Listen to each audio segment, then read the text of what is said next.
नमस्कार, मी फराह खान. संजीवन मंत्रमध्ये तुम्हा सगळ्यांचं खूप खूप स्वागत आहे. आजचा आपला विषय आहे तो म्हणजे केसांच्या समस्या, उपचार आणि केशरोपण. आणि या विषयावर मार्गदर्शन करण्यासाठी आज आपल्या स्टुडिओमध्ये आहेत ते म्हणजे कन्सल्टंट डर्मॅलॉजिस्ट आणि cosmetologist and hair transplant surgeon doctor Umesh बिलेवार.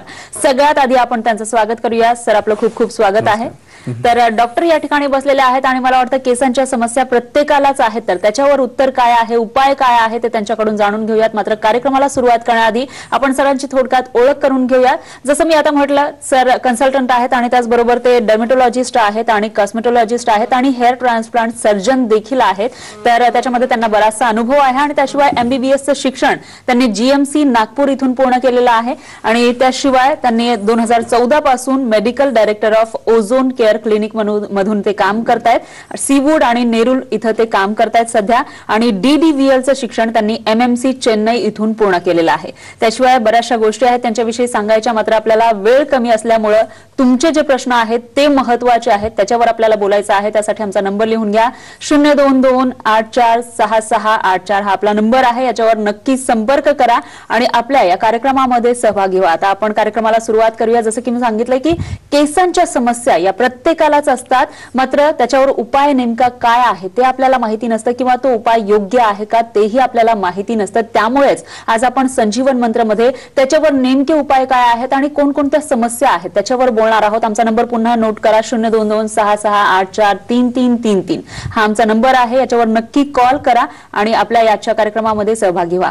Sir, मी जसं की सांगितलं सुरुवातीला भरपूर समस्या आहेत. त्याच्यामध्ये कोंडा असेल किंवा त्याचबरोबर केस गळती आहे आणि बऱ्याचशा समस्या आहेत. म्हणजे मी आता सांगू शकत नाहीये, पण मला वाटतं आपले जे प्रेक्षक आहेत त्यांच्या डोळ्यासमोर येत असतील किंवा किंबहुना ते अनुभवत देखील असतील. तर या ज्या समस्या आहेत ती नेमकी समस्या आहे हे कधी ओळखावं किंवा कसं ओळखावं? कारण बऱ्याच वेळेला असं होतं की केस येतात, ते गळतात देखील, पण ते जास्त गळतायत किंवा कमी गळतायत हे आपल्याला माहिती नसतं. अगदी बरोबर मॅम. ऍक्च्युली आपल्या डोक्यावर generally almost 1 lakh hair follicles असतात. म्हणजे 1 लाखापर्यंत आपल्या डोक्यावर हेअर फॉलिकल्स आहेत. पण एका दिवसाला ऑलमोस्ट 100 ते 120 केस किंवा 50 ते 120 पर्यंत आपला नॉर्मल हेअरफॉल असतो. जेव्हा हा हेअरफॉल जो आहे हा याच्यापेक्षा जास्त व्हायला लागतो किंवा 100च्या वरती 120 केसांच्या वरती जेव्हा हेअरफॉल व्हायला लागतो तेव्हा आपला हेअरफॉल होतोय असं समजणं आपण समजू शकतो. किंवा जे गळणारे केस एवढेच आहेत 100 ते 120 आहेत, पण उगवणारे केस कमी आहेत, तेव्हा आपण हेअरफॉल होऊ शकतो असं आपल्याला म्हणता येईल. अच्छा, मग स्त्रियांमध्ये म्हणजे ह्या ज्या समस्या आहेत किंवा कोणकोणत्या समस्या बेसिकली कॉमनली दोन प्रकारच्या गोष्टी ज्या आहेत कॉमनली आढळतात. एक तर डॅन्ड्रफ जी आहे ही एक खूप कॉमन गोष्ट आहे जी आपल्या पुरुषांमध्ये ॲज वेल एज स्त्रियांमध्ये आढळते. डॅन्ड्रफ किंवा कोंडा जो आहे तो basically it's a normal trait. नॉर्मलीच काही लोकांमध्ये कमी प्रमाणात, काही लोकांमध्ये जास्त प्रमाणात आढळतो.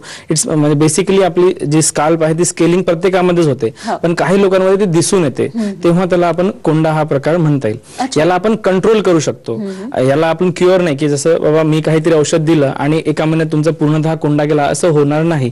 आपल्याला बेसिकली एक पर्टिक्युलर मेडिसिन, शॅम्पू वगैरे डर्मॅटॉलॉजिस्ट देऊ शकतात जो तुम्हाला रेग्युलरली वापरायचा आहे. शॅम्पू वापरताना पण तो ऍटलीस्ट 10 मिनिटं केसांच्या मुळांशी वापरणं आवश्यक असतं कोंड्यापासून म्हणजे मुक्तीसाठी. आणि त्याचं जे सायकल असतं केसांचं ते बेसिकली सायकल बेसिकली आपल्या केसांचं सायकल जे आहे ते ऑलमोस्ट 6 महिन्याचं एक सायकल असतं. ही खूप महत्वाची गोष्ट आहे जी आपल्याला लक्षात घेण्याची आवश्यकता आहे की केस जे आहेत ते 6 महिन्याच्या सायकलमध्ये ग्रो होतात.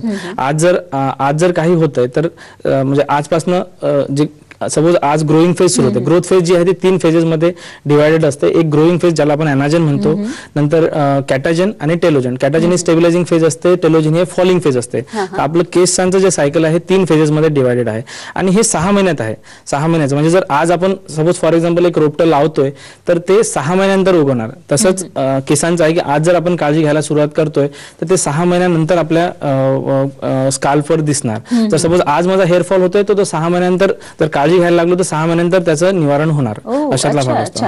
म्हणजे आता काळजी घ्यायला सुरुवात केली तर त्याचे जे रिझल्ट आहेत ते 6 महिन्यानंतर येणार. आणि इव्हन जे रिझन आहे, सपोज माझा आज हेअरफॉल सुरू होत होतं, त्याचं रिझन पण आपल्या 6 महिन्यापूर्वीच्या कंडिशनमध्ये, 6 महिन्यापूर्वी माझी न्यूट्रिशनल स्टेटस कसं होतं, 6 महिन्यापूर्वी माझा स्ट्रेस लेवल कसा होता, 6 महिन्यापूर्वी माझं हार्मोनल एन्व्हायरमेंट कसं होतं, याच्यावर डिपेंड करत आहे अशातला भाग. अगदी बरोबर आहे. म्हणजे मला वाटतं ही नवीन इन्फॉर्मेशन आपल्या प्रेक्षकांना देखील मिळालेली आहे. म्हणजे जे काही आता आपण अप्लाय करणार आहोत त्याचे जे रिझल्ट आहेत ते 6 महिन्यानंतर आपल्याला दिसणार आहेत. मात्र आणखी एक गोष्ट आहे ती म्हणजे महिला असतील किंवा पुरुष असतील त्यांच्या केसांची ठेवण वेगळी असते, त्याचबरोबर रचना देखील वेगळी असते. अगदी बरोबर. तर महिलांमध्ये बेसिकली महिलांचं हार्मोनल एन्व्हायरमेंट जे आहे ते पुरुषांपेक्षा अगदी वेगळं आहे. मंथली सायकल्स असतात, थायरॉइडचा प्रॉब्लेम महिलांमध्ये जास्त प्रमाणात असतो, न्यूट्रिशनल स्टेटस जे आहे ते महिलांचं जेनेटिकलीच थोडंसं कमी असतं, आयर्नचं ऍब्सॉर्प्शन त्यांच्यामध्ये मूळतःच कमी होतं. आणि डेली जी नीड आहे त्यांची, प्रेग्नन्सीज आहेत, नंतर ह्या गोष्टी आहेत, त्याच्यामध्ये त्यांची न्यूट्रिशनल रिक्वायरमेंट जी आहे ती वाढते. आणि केस हा एक बॉडी हा एक सेकंडरी ऑर्गन म्हणून ट्रीट करतो, त्याच्यामुळे पहिले बाकी बॉडीची जी न्यूट्रिशनल गरज असते ती भरवण्यात येते आणि केसांना सेकंडरी ट्रीटमेंट मिळते. त्याच्यामुळे हेअर लॉस जो आहे हा जेव्हा पण स्ट्रेस येणार महिलांमध्ये, जेव्हा पण न्यूट्रिशनल डिफिशियन्सी येणार, तेव्हा त्यांच्यामध्ये हेअर लॉस हा खूप कॉमन आहे. मोस्टली आपण बघितलेलं असेल, थायरॉइड प्रॉब्लेम्स असतील किंवा पोस्ट प्रेग्नन्सी हेअर लॉस, ज्याला आपण टेलोजन इफ्लुएम म्हणतो. टेलोजन बेसिकली काय होतं की सडनली आपल्याला झुपके केसांचे गळायला लागतात, तर that is very common post pregnancy. तेव्हा प्रेग्नन्सी ही एक न्यूट्रिशनल डिमांडिंग कंडिशन असते, त्याच्यामध्ये मोस्टली न्यूट्रिशन जे आहे ते दुसऱ्या जीवाला एक डायव्हर्ट होतं आणि त्याच्यामुळे मुलींची जी न्यूट्रिशन रिक्वायरमेंट आहे ते भरून येत नाही, रिक्वायरमेंट जास्त असते आणि सप्लाय हा कमी होतो, त्याच्यामुळे गळती ही खूप कॉमन असते. अच्छा, मग पुरुषांमध्ये कोणत्या समस्या दिसतात? पुरुषांमध्ये जनरली खूप म्हणजे कम्पेअर टू मुलींपेक्षा पुरुषांमध्ये खूप सिंपल आहे. त्याच्यामध्ये एक मेल पॅटर्न बॉल्डनेस हा एक खूप कॉमन प्रॉब्लेम आहे, आजार आहे. त्याच्यामध्ये डायहायड्रोटेस्टोस्टेरॉन नावाचा एक घटक असतो जो केसांच्या मुळांवर काम करतो बेसिकली. तर हा जो डायहायड्रोटेस्टोस्टेरॉन आहे तो केसांच्या मुळांवरती समोरच्या भागात आणि व्हर्टेक्सला या 2 भागांवर तो काम करतो आणि केसांचं जे थिनिंग आहे किंवा केसांची जी जाडी आहे ते कमी करतो. It's a progressive condition. Progressive कंडिशनचा अर्थ असा झाला की आज सपोज कोणाला एक समस्या भेडसावते, तर आज जर 2019 मध्ये ते एक पर्टिक्युलर लेवलला आहे, तर 2020 मध्ये 22 मध्ये ती त्याच्यापेक्षा आणखीन फर्दर प्रोग्रेस होणार. त्याचं जे प्रोग्रेशन आहे आपल्याला स्लाइड मध्ये पण पाहू शकतो. तर बेसिकली इथे तुम्हाला कळेल की इथे काय होतंय की इनिशियली हा 2001 सपोज आता जर या स्थितीमध्ये तर प्रोग्रेसिव्हली ती टक्कल जे आहे ते वाढत जातं आणि डीएसटी तुम्हाला बघता येईल की त्या केसांच्या मुळांवर काम करतोय आणि बेसिकली त्यांना मिनिचरायझेशन किंवा त्यांना छोटं छोटं करत ब्लड सप्लाय कमी होत गेल्यामुळे त्यांना छोटं छोटं करतो आणि नंतर मग ते लॉस पण होतात. It's a progressive condition. Okay okay. आणि तुम्ही सांगितलं आणखी एक गोष्ट ती म्हणजे न्यूट्रिशन्स मिळणं हे एक महत्त्वाचा पार्ट आहे त्याच्यामध्ये. तर न्यूट्रिशन्स मिळण्यासाठी आपला जो आहार असतो तो कसा असायला पाहिजे? आहार ही जी गोष्ट आहे, इंडियन आहार जो आहे, भारतीय आहार जो आहे तो हा मागच्या 10 ते 15 वर्षात किंवा 1-2 डिकेड मध्ये भरपूर चेंज झालाय. आपण कधी नव्हे ते बर्गर खायला लागलोय, आपण कधी नव्हे ते पिझ्झा, ह्या गोष्टी आपल्या चिप्स वगैरे ह्या बऱ्याच गोष्टी ज्या आहेत त्या आपल्या आहारामध्ये इन्क्लूड झाल्या, ते पहिले कधी नव्हत्या. या चेंजेसमुळे किंवा आणि आपल्या लिव्हिंग लाईफस्टाईल जी आहे ती पण ड्रास्टिकली चेंज झाली आहे. स्ट्रेस लेवल्स वाढले आहेत, आपण ट्रॅव्हल जास्त करतो, एन्व्हायरमेंटल फॅक्टर्स ह्या सगळ्या गोष्टी चेंज झाल्यामुळे काय होतंय की आपल्या या सगळ्या गोष्टींचा जो इफेक्ट आहे तो अल्टिमेटली आपल्या केसांवर येतोय. तुम्ही बघितलं असेल आजकाल खूप कमी वयातही मुलांना हेअरफॉल जाणवतो, कमी वयात पांढरे होतात. ही खूप खूप महत्वाची गोष्ट आहे मॅम की आहार जो आहे, आपण अन्न हे पूर्ण ब्रह्म ज्याला म्हणतात की आपण खाल्लेलं आहे तेच आपण होतो बेसिकली. आपण जे जेवणाची पद्धत चेंज झाल्यामुळे आपल्याला ह्या बऱ्याच गोष्टी भेडसावतात. निश्चितच. एक कॉल आहे डॉक्टर, तो म्हणजे राहुल यांचा आहे पुण्यावरून. राहुल, काय प्रश्न आहे तुमचा? डॅन्ड्रफ काय असतं? काय विचारलंय तुम्ही? Oily dandruff.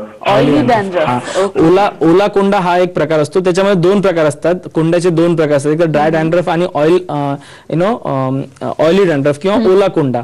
हा एक अगदी कॉमन प्रकार आहे. त्याच्यामध्ये एक्सेसिव्ह आपली स्काल्प जे आहे ते एक ऑइल जे आहे ते कंटिन्युअसली आपलं सिक्रेशन असतं. स्काल्प मध्ये ऑइल सिक्रेशन हे कंटिन्युअसली सुरू असतं आणि त्याच्यामध्ये स्केलिंग जर असली तर तो ओला कोंडा अशातला प्रकार असतो. ड्राय स्काल्प मध्ये ड्राय कोंडा किंवा कोरडा कोंडा ज्याला समजा तो आढळतो. याच्यामध्ये तुम्हाला उपचारामध्ये तुम्ही शॅम्पू वापरणं, एक आपल्या डर्मॅटॉलॉजिस्टला कन्सल्ट करून एक शॅम्पू वापरणं खूप आवश्यक आहे आणि तो रेग्युलरली वापरणं आवश्यक आहे. कोंड्याला एक पर्टिक्युलर ड्युरेशनला क्युअर नाही आहे, त्याला काळजी आहे. Okay, there is something called as care and there is something called as cure. Cure हे बाकी आजारांमध्ये असते, पण हा आजार नाही आहे. It's a normal phenomena. तुम्हाला त्याची काळजी घेणं आहे. जसं आपण दात दररोज ब्रश करतो तसंच तुम्हाला केसांसाठी एक शॅम्पू लावणं खूप आवश्यक आहे. अगदी बरोबर आहे. एक कॉल आहे, मेहराज खान आहेत आपल्यासोबत पुण्यावरून. मेहराज, काय प्रश्न आहे तुमचा? मेहराज, हा बोला. मला क्वेश्चन करायचं होतं मॅडम. हा बोला. माझा मुलगा आहे ना 7 वर्षांचा होता ना, तेव्हापासून त्याची केस ना पांढरी होत चालली. ओके, आता तो किती वर्षांचा आहे? आता तो 13 वर्षाचा आहे. Okay okay. जनरली पांढरे केस होणं, ज्याला आपण प्रीमॅच्युअर कॅनायटिस असं म्हणतो, हा जो प्रकार आहे मोस्टली याचं रिझन जे आहे ते अननोन आहे. आणि तसं बघायला तर 100% असा उपचारही जगात अजून यायचा आहे. पण याच्यामध्ये आपण न्यूट्रिशनल सप्लिमेंट जे आहेत ते आपण तुम्ही तुमच्या डर्मॅटॉलॉजिस्टला कन्सल्ट करून तुम्ही घेऊ शकता. पण 100% असा इलाज याच्यावर नाही आहे. जेनेटिक्स मध्ये पण याचा काही ना काही रोल हा खूप म्हणजे बऱ्यापैकी जेनेटिक्सचा पण रोल असतो. त्याच्यामुळे आपण त्याच्यावर 100% असा इलाज नाही आहे. पण डेफिनेटली आपण न्यूट्रिशनल सप्लिमेंट वगैरे घेऊन ऑलमोस्ट 30% लोकांमध्ये याच्यामध्ये फरक डेफिनेटली जाणवतो.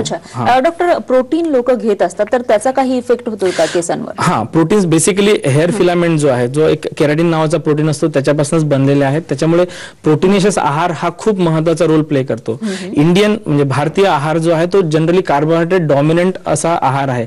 कार्बोहायड्रेट आपल्या जेवणामध्ये जास्त प्रमाणात असतात. त्यामुळे प्रोटीन्स घेणं खूप महत्वाची गोष्ट आहे. बऱ्याच वेळा आता म्हणजे बाकी पण कंडिशन जे आहेत, आपल्या आहारामध्ये प्रोटीन डिफिशियन्सी असते आणि त्याच्यामुळे आपल्याला हेअर लॉस हा बऱ्यापैकी जाणवतो. त्याच्यामुळे it's very important to take protein. प्रथिनं जे पण आहेत, व्हेज नॉनव्हेज, आपल्या आहाराच्या पद्धतीनुसार आपण प्रोटीन्स आपल्या आहारामध्ये इन्क्लूड करायला हवे. अगदीच अगदीच. एक कॉल आहे डॉक्टर, तो म्हणजे राजेश आहेत अमरावतीवरून. राजेश, काय प्रश्न आहे तुमचा? राजेश, टीव्हीचा आवाज बंद करा आणि सलग बोला. राजेश, टीव्हीचा आवाज पूर्णपणे बंद करा आणि बोला.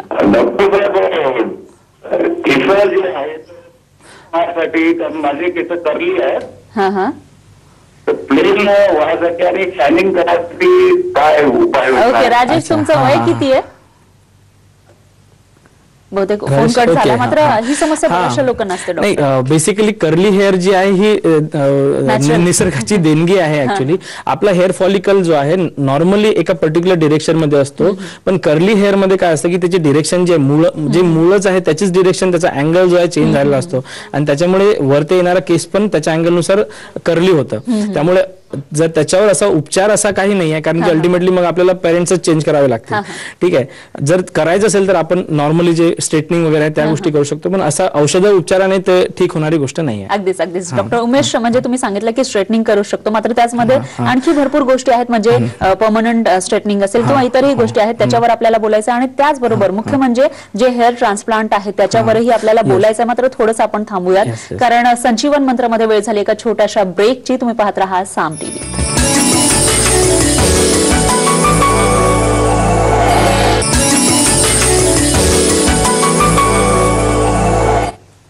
ब्रेक नंतर संजीवन मंत्रमध्ये तुम्हा सगळ्यांचं पुन्हा एकदा स्वागत आहे. आजचा आपला विषय आहे तो म्हणजे केसांच्या समस्या, उपचार आणि केश रोपण. आणि याच्यावर मार्गदर्शन करण्यासाठी आपल्या सोबत आहेत ते म्हणजे डॉक्टर उमेश बिलेवार. त्यांनी भरपूर गोष्टी सांगितलेल्या आहेत आणि तुमच्या प्रश्नांची उत्तरं देखील ते देत आहेत. मात्र माझा एक प्रश्न आहे आणि मी ब्रेकवर जाण्यापूर्वी विचारलाही होता, तो म्हणजे जे काही केश रोपण आहे, हेअर ट्रान्सप्लांट आहे, त्याविषयी काय सांगाल? ते म्हणजे नेमकं काय? केश रोपण बेसिकली केश रोपणाबद्दल सांगण्यापूर्वी मला म्हणजे एक जसं शाप आणि उशाप ही गोष्ट आपल्या पौराणिक कथांमध्ये बऱ्याच ठिकाणी आपल्याला अनुभवायला येते, तर तसंच आपल्याला शाप या केसांच्या बाबतीत आपल्याला एक शाप मिळाला आहे पुरुषांना जनरली, की मेल पॅटर्न बॉडीनेस मध्ये एक जो हार्मोन आहे डायटेस्टेरोन तो आपल्या समोरच्या भागामध्ये काम करतो. हा आपल्याला शाप झालाय. पण उशाप याचा असं म्हणता येईल की आपल्याला तोच हार्मोन मागच्या ठिकाणी, मागच्या आपल्या ऑक्सिपिटल एरिया जो तिथे काम करत नाही, हा झाला उशाप. आपण काय करायचंय, टक्कलावर उपचार म्हणून आपण करायचे मागचे जे केस जे हार्मोन अफेक्टेड नसतात किंवा जेनेटिकलीच ते ब्लेस्ड आहेत ते केस आपण मागून घेतो आणि समोर इम्प्लांट करतो. आता याच्या स्लाइड मध्ये तुम्हाला दिसेल ऍक्च्युली की आपण काय करतो की ही जी मागचे जे हेअर रूट्स आहेत या ठिकाणचे ते जेनेटिकली ब्लेस्ड आहेत, ते जेनेटिकली स्ट्रॉंग आहेत. तर डायहायड्रोटेस्टेरॉन जो हार्मोन आहे त्याची ऍक्टिव्हिटी त्या केसांवर नसते. मग आपण काय करतो, त्यांना FUE ही जी मेथड आहे त्याच्यामध्ये आपण बेसिकली मुळासकट अगदी केस अगदी काढतो आपण. तसं आता हे केसांचे मूळ आहेत ऍक्च्युली. याच्यामध्ये तुम्हाला दिसेल की एक फॉलिक्युलर युनिट आहे, सिंगल हेअर रूट आहे, double hair root, triple, quadruple असे 6-7 पर्यंत पण आपल्याला हेअर रूट्स असे झुपकेचे झुपके मिळतात. ते आपण काढायचे अगदी रोपट्यासारखं. ते it is as good as taking, म्हणजे एक रोपटं एका ठिकाणी घ्यायचं आणि समोर लावायचं, भाताच्या शेतीप्रमाणे असतं. ओके, तर आपण इकडनं हेअर रूट्स काढतो आणि समोर लावतो. जसं एखादं हेअर रूट म्हणजे एखादं रोपटं आपण एका ठिकाणी येऊन घेतलंय आणि दुसऱ्या ठिकाणी लावतोय, तर त्याच्यामध्ये कसं ते काढताना किती चांगल्या प्रकारे काढलं गेलंय, ते जमिनीच्या बाहेर किंवा शरीराच्या बाहेर किती वेळ राहतं, त्याच्यानुसार त्याची ग्रोथ डिपेंड करेल आणि कशा प्रकारे टाकण्यात येतंय त्याच्यावर त्याची ग्रोथ डिपेंड करेल. तर हेअर ट्रान्सप्लांट मध्ये पण हेच 3 प्रिन्सिपल्स आहेत की तुम्ही कशा प्रकारे ते काढताय, नंतर ते आउट ऑफ बॉडी टाइम किंवा शरीराच्या बाहेर ते किती वेळ राहतंय आणि किती चांगल्या प्रकारे तुम्ही ते केस समोर लावताय, या सगळ्या गोष्टींवर तुमच्या हेअर ट्रान्सप्लांटचं रिझल्ट डिपेंड करतात. अगदीच म्हणजे तुम्ही खूप छान उदाहरण देताय डॉक्टर. एक कॉल आहे आपल्याला, तो म्हणजे संजय यांचा आहे वणीवरून. संजय, काय प्रश्न आहे तुमचा? बोला संजय. हा बोला सर. मी काय म्हणलं की आपल्या केसाला नाही सर, म्हणजे केसाला म्हणजे कांद्याचा रस कांद्याच्या रसामुळे काही इफेक्ट काही होऊ शकते? कांद्याच्या रसामध्ये एक इन्ग्रेडियंट असतो जो आपल्याला ॲलोपेशिया एरिएटा हा जो मगाशी आपला आजार डिस्कस झाला. ॲलोपेशिया एरिएटा बेसिकली काय असतं की आपल्या शरीरामध्ये आपली इम्युन सिस्टम असते जी बाकी रोगांपासून आपल्याला प्रोटेक्ट करते. पण ही इम्युन सिस्टम जी आहे कधी कधी आपल्याच केसांविरुद्ध काम करायला लागते आणि त्याच्यामुळे आपल्याला हेअर लॉस होतो. तर या एका आजारामध्ये या आजारामध्ये तुम्ही काही प्रमाणात कांद्याचा रस वापरू शकता, पण अदरवाईज बाकी जे प्रॉब्लेम्स आहेत केसांचे त्याच्यामध्ये कांद्याचा रसाचा तेवढा काही असा इफेक्टिव्हनेस नाही आहे. युट्यूब आणि बाकी गोष्टींमुळे हे खूप प्रचलित झालंय, पण त्याचा तेवढा इफेक्टिव्हनेस नाही आहे. उलट त्याच्यामुळे इरिटंट कॉन्टॅक्ट डर्माटायटिस किंवा आपल्याला इरिटेशन असा हा प्रकार होऊ शकतो. त्याच्यामुळे प्रत्येक ठिकाणीच कांद्याचा रस योग्य नाहीये. कांदा हा जेवणामध्ये वापरलेला अगदी योग्य, कांदा हा केसांमध्ये लावायला योग्य नाही. ओके, आणखी एक प्रश्न आहे डॉक्टर, तो म्हणजे तुम्ही आता हेअर ट्रान्सप्लांट विषयी बोललात, तर हे जे ट्रान्सप्लांट आहे ते कोणाकडून करून घ्यावं? ट्रान्सप्लांट ही जी गोष्ट आहे कोणाकडून घ्यावं हा प्रत्येकाचा वैयक्तिक प्रश्न आहे. पण ऍक्च्युली हेअर ट्रान्सप्लांट जे आहे ते 1952 मध्ये नॉर्मन ओट्रिच या डर्मॅटॉलॉजिस्ट, हे न्यूयॉर्कचे डर्मॅटॉलॉजिस्ट होते. त्यांनी ही 1952 मध्ये पहिली हेअर ट्रान्सप्लांट ही सर्जरी केलेली आहे. त्याच्यानंतर डॉक्टर बर्स्टीन आणि रॅसमन यांनी नंतर याच्यामध्ये रिफाइनमेंट केले. याच्यामध्ये 2 प्रकार असतात हेअर ट्रान्सप्लांट मध्ये, एकतर FUE किंवा FUT. इनिशियली FUT ही गोष्ट खूप कॉमन होती, ही रॅसमन आणि बर्स्टीन यांनी आणलेली आहे. हे पण डर्मॅटॉलॉजिस्टच आहेत ऍक्च्युली. तर बेसिकली FUT जी आहे त्याच्यामध्ये एक स्ट्रीप आपण काढतो, मागची जी केसांची एक आहे एक पर्टिक्युलर स्ट्रीप आपण काढतो आणि त्यातले एक हेअर फॉलिकल सेपरेट करून आपण केसांच्या ते सेपरेट करून समोर लावतो. ही FUT झाली. याच्यामध्ये स्कार वगैरे होण्याचा प्रकार असायचा, त्याच्यामुळे ती आता पद्धत थोडी कमी वापरण्यात आहे, चलनात आहे. अजूनही बऱ्याच लोकांना आपल्याला ती करावी लागते. सेकंड जी मेथड आहे ती FUE, फॉलिक्युलर युनिट एक्स्ट्रॅक्शन. याच्यामध्ये आपण एक मूळ आपण मागचं काढतो आणि समोर लावतो. याच्यामध्ये स्कारिंग हा प्रकार नसतो आणि आता ही मोर बहुधा चलनात आलेली आहे. ज्यामध्ये डायरेक्ट हेअर ट्रान्सप्लांट आहे, ज्याच्यामध्ये आपण डिरेक्टली मागचं मूळ काढून समोर लावतो. याच्यामध्ये आउट ऑफ बॉडी टाइम जो आहे तो अगदी कमी असतो. तर करायला कोणाकडनं करायचं ही जी गोष्ट आहे ती mostly you can do it from डर्मॅटॉलॉजिस्ट, qualified डर्मॅटॉलॉजिस्ट आणि प्लास्टिक सर्जन. हे 2 जे डॉक्टर्स आहेत त्यांच्याकडनं तुम्ही करू शकता. आणि याच्यामध्ये सर्वात महत्वाची गोष्ट हेअर ट्रान्सप्लांट समजून घेण्याची आहे की आपला डोनर एरिया जो आहे तो आपल्याला आयुष्यात एकदाच मिळतो. तो काही प्रत्येक वेळी आपल्याला नवीन मिळणार नाही. तर तो आपल्याला एकदा वापरता येणार आहे किंवा 2दा, किंवा लकी असतात तर 3 वेळा पण आपण सर्जरी करू शकतो. पण कसं आहे की तो त्याची जे लिमिट आहे तर तो आपल्याला ऑप्टिमली युटिलाइज करायचा आहे. तर तो एका व्यवस्थित व्यक्तीकडनं होणं खूप गरजेचं आहे. Once donor is lost, it is lost. आपल्याला ते परत मिळणार नाही आहे. त्याच्यामुळे it's very important do it from a qualified person. अगदी बरोबर डॉक्टर. आणखी एक प्रश्न तो म्हणजे हे जे काही केश रोपण आहे हे केल्यानंतर त्या केसांची काळजी कशी घ्यावी, म्हणजे शेवटची 2 मिनिटं आपल्याकडे आहे, तर त्याच्यामध्ये आपल्या प्रेक्षकांना तुम्ही काय सांगाल याविषयी? केश रोपणानंतर बेसिकली केश रोपणानंतर एक टाइमलाईन आहे. बेसिकली तुम्ही इमिडिएटली आफ्टर ट्रान्सप्लांट तुम्हाला डॉक्टरांनी जे सांगितलेल्या इन्स्ट्रक्शन आहेत त्या तुम्हाला फॉलो करणं आवश्यक आहे. गोळ्या आणि बाकी गोष्टी असतात ज्या 3 ते 5 दिवस तुम्हाला व्यवस्थित घ्याव्या लागतात. त्याच्यानंतर आपण एक नॉर्मल सलाईन स्प्रे असतो जो आपल्याला 7 ते 10 दिवस यूज करावा लागतो. नंतर क्रस्टिंग असते, ती क्रस्टिंग नॉर्मली फॉल होऊन जाते 10-1 दिवसामध्ये, आणि नंतर मग 15 दिवसापासून आपण नॉर्मल सोल्युशन वगैरे त्याला वापरू शकतो. जनरली जसं मी पहिले पण सांगितलं की 6 महिने हा वेळ असतो. केस इव्हन ट्रान्सप्लांट केल्यानंतर 6 महिन्यानंतर केस उगवणार आहेत. त्याच्यामुळे काय होतं की 6 महिने आपल्याला वेळ द्यावा लागतो. इनिशियल त्याच्यामध्ये एक फॉलिंग फेज पण येऊ शकते 1 ते 1.5 महिन्या दरम्यान, ज्याला आपण टेलोजन म्हणतो. तर ही शॉक लॉस फेज जी आहे ती येऊ शकते, ज्याच्यामध्ये लावलेले केस पण गळतात. जसं आपण एक रोपटे एका ठिकाणी दुसऱ्या ठिकाणी लावलं तर पानं गळणार, तसेच केस पण गळू शकतात. पण ते मुळं जे आहेत त्याचे तिथेच असतात आणि 3-4 महिन्यानंतर आपण परत त्याला नवीन पालवी फुटायला लागते आणि नवीन ग्रोथ यायला लागते. त्याच्यामुळे तुम्हाला 6 महिन्याचा हा ड्युरेशन आहे. 15 दिवसानंतर सोल्युशन तुम्ही लावू शकता.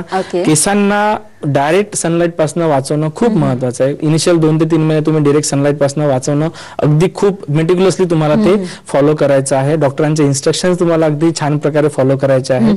आणि न्यूट्रिशन म्हणजे काही गोळ्या तुम्हाला डॉक्टर देणार आणि आहार जो आहे आपला नॉर्मली करायला पाहिजे. 4-6 महिन्यानंतर ते 6 महिन्यानंतर एक्झॅक्टली तुम्हाला बऱ्यापैकी ग्रोथ मिळते. 9 ते 12 महिन्यात अगदी रोबस्ट ग्रोथ असते. 12 महिन्यानंतर ते तुमच्या नॉर्मल केसांपेक्षा पण चांगल्या प्रकारे ग्रो होतात.